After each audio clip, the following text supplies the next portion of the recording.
જય શ્રી કૃષ્ણ મિત્રો, આજના વિડીયોમાં આપણે સાંભળીશું શીતળા સાતમની વાર્તા, વિધિ અને તેનું મહાત્મ્ય।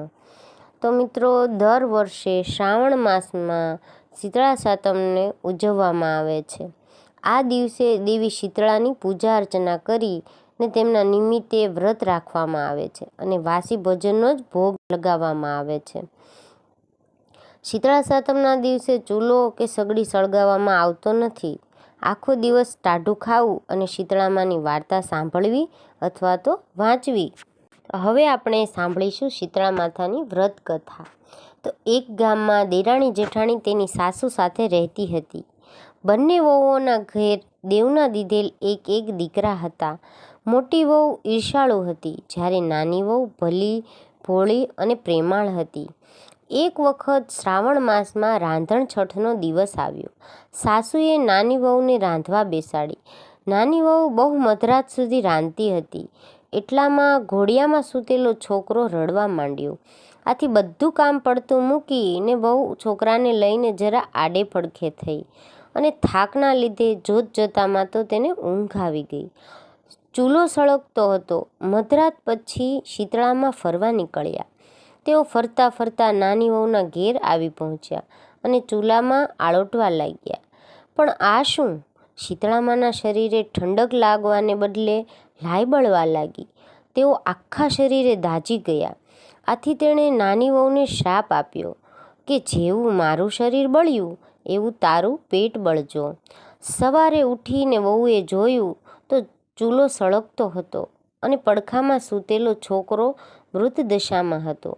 તેનું આખું શરીર દાઝી ગયું હતું। નાની વહુ રડવા લાગી। તેને ખ્યાલ આવી ગયો કે જરૂર શીતળામાએ શાપ આપ્યો હશે। તે રડતી રડતી સાસુ પાસે ગઈ અને બધી વાત કરી। સાસુમાએ સાંત્વના આપતા કહ્યું કે શીતળા માતા પાસે જઈ પ્રાર્થના કર, બધું સારું થઈ જશે। બાળકને ટોપલામાં નાખી નાની વહુ નીકળી પડી। રસ્તામાં તેને બે તલાવડી જોઈ। બંને તલાવડી પાણીથી છલોછલ હતી, પણ કોઈ તેનું પાણી પીતું ન હતું। જે પણ પીએ તે મૃત્યુ પામતું હતું। નાની વહુને જોઈ તલાવડીઓ બોલી, બહેન, તું ક્યાં જાય છે? નાની વહુએ કહ્યું, હું શીતળા માતા પાસે શાપના નિવારણ માટે જાઉં છું। તલાવડીઓએ કહ્યું કે બહેન, અમે એવા તે કે પાપ કર્યા હશે કે કોઈ અમારું પાણી પીતા જ મૃત્યુ પામે છે? અમારા શાપનું નિવારણ પણ પૂછતી આવજે ને। નાની વહુ ત્યાંથી આગળ વધી। રસ્તામાં તેને બે આંખલા મળ્યા। તેમની ડોકમાં ઘંટીના પડ લટકતા હતા અને બંને લડતા હતા। નાની વહુને જોઈને બંને આંખલાએ પૂછ્યું કે બહેન, તું ક્યાં જાય છે? વહુએ કહ્યું કે હું મારા શાપનું નિવારણ કરવા જાઉં છું। આંખલાઓએ કહ્યું કે અમે એવા શું પાપ કર્યા હશે કે અમે સદાયને માટે લડતા રહીએ છીએ? તું અમારા શાપનું નિવારણ પણ પૂછતી આવજે ને। નાની વહુ આગળ વધી। થોડે દૂર તેણે જોયું તો બોરડીના ઝાડ નીચે એક ડોશીમાં પોતાના વાળને ખંજવાળતા બેઠા હતા। વહુને જોઈને ડોશીમાં બોલ્યા કે બહેન, મારા માથામાં બહુ ખંજવાળ આવે છે, જરા જોઈ આપને। વહુ તો દયાળુ હતી। તેને ઉતાવળ હતી છતાં પોતાના છોકરાને ડોશીમાના ખોળામાં મૂકી જુઓ વીણવા બેસી ગઈ। થોડી વારમાં ડોશીમાની ખંજવાળ મટી ગઈ। તેમણે વહુને આશીર્વાદ આપતા કહ્યું કે જેવું મારું માથું ઠર્યું એવું તારું પેટ ઠરજો। આટલું બોલતા જ ચમત્કાર થયો। ડોશીમાના ખોળામાં રહેલ છોકરો સજીવન થઈ ઉઠ્યો। બહુ આશ્ચર્ય પામી। તે જાણી ગઈ કે આ ડોશીમા બીજું કોઈ નહીં પણ શીતળા માતા છે। આથી તે તેના પગે પડી ગઈ। વહુએ તલાવડીના શાપનું નિવારણ પૂછ્યું। શીતળા માતા બોલ્યા કે પૂર્વજન્મમાં આ બંને તલાવડીઓ શોકીઓ હતી અને રોજ ઝઘડ્યા કરતી હતી। કોઈને શાક છાશ આપે નહીં અને આપે તો પાણી નાખીને આપે। આથી એમનું પાણી કોઈ પીતું નથી, પણ તું એમનું પાણી પીજે એટલે એમના પાપોનો નાશ થશે। એ પછી વહુએ આંખલાઓના શાપ વિશે પૂછ્યું। તેના જવાબમાં શીતળામાં બોલ્યા કે ગયા જન્મમાં બંને દેરાણી જેઠાણી હતી। તેઓ એટલી બધી ઈર્ષાળુ હતી કે કોઈને દળવા ખાંડવા દેતી ન હતી। આથી આ જન્મમાં બંને આંખલા બન્યા છે અને એમના ગળામાં ઘંટીના પડ છે. તું આ ઘંટીના પડ છોડી નાખજે, આથી એમના પાપ દૂર થશે. નાની વહુ ખુશી થતી શીતળામાના આશીર્વાદ લઈ છોકરાને લઈને પાછી ફરી. રસ્તામાં તેને પેલા આખલા મળ્યા. વહુએ એમની ડોકેથી ઘંટીના પડ છોડી નાખ્યા એટલે તેઓ લડતા બંધ થઈ ગયા. આગળ ચાલતા તલાવડીઓ પાસે વહુ આવી ગઈ. તેના શાપના નિવારણ માટે ખોબો ભરીને પાણી પીધું. પછી બધા તેનું પાણી પીવા લાગ્યા. ઘરે આવી તેણે સાસુમાને બધી વાત કરી.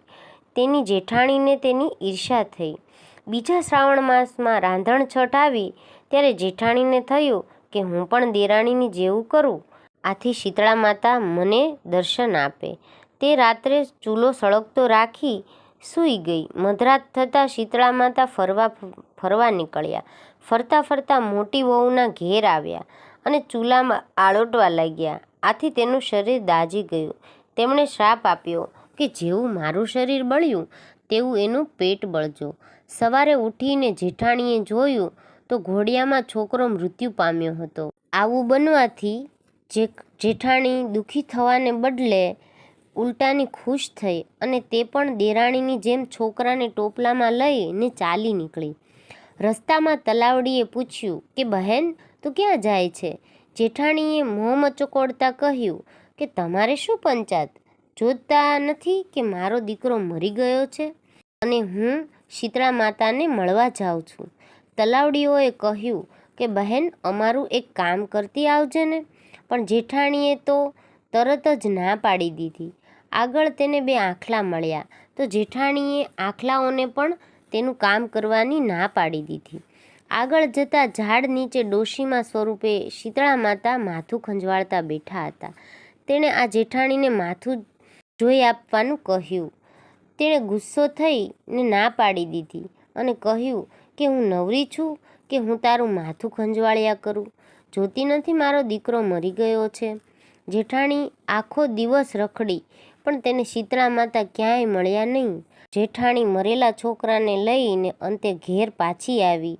પછી ડોશીમાએ છોકરાનો અંતિમ સંસ્કાર કર્યો અને દેરાણીને ભક્તિભાવથી સુખ સાંપડ્યું ને જેઠાણી તેના લક્ષણે દુઃખી થઈ ગઈ.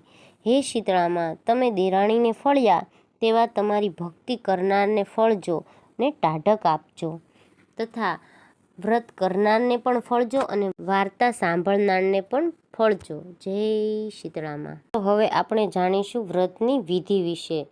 શ્રાવણ મહિનાની સાતમના દિવસે સૌભાગ્યવતી સ્ત્રીઓ આ વ્રત કરે છે. વ્રત કરનારે સવારે વહેલા ઉઠી ને ઠંડા પાણીથી નાહવું તથા આખો દિવસ ટાઢું ખાવું. આ દિવસે ચૂલો સળગાવવો નહીં. ઘીનો દીવો કરી શીતળા માતાની વાર્તા કરવી. આ વ્રત કરવાથી ધન ધાન્ય, સંતાન અને સૌભાગ્યની પ્રાપ્તિ થાય છે. જય શીતળામાં.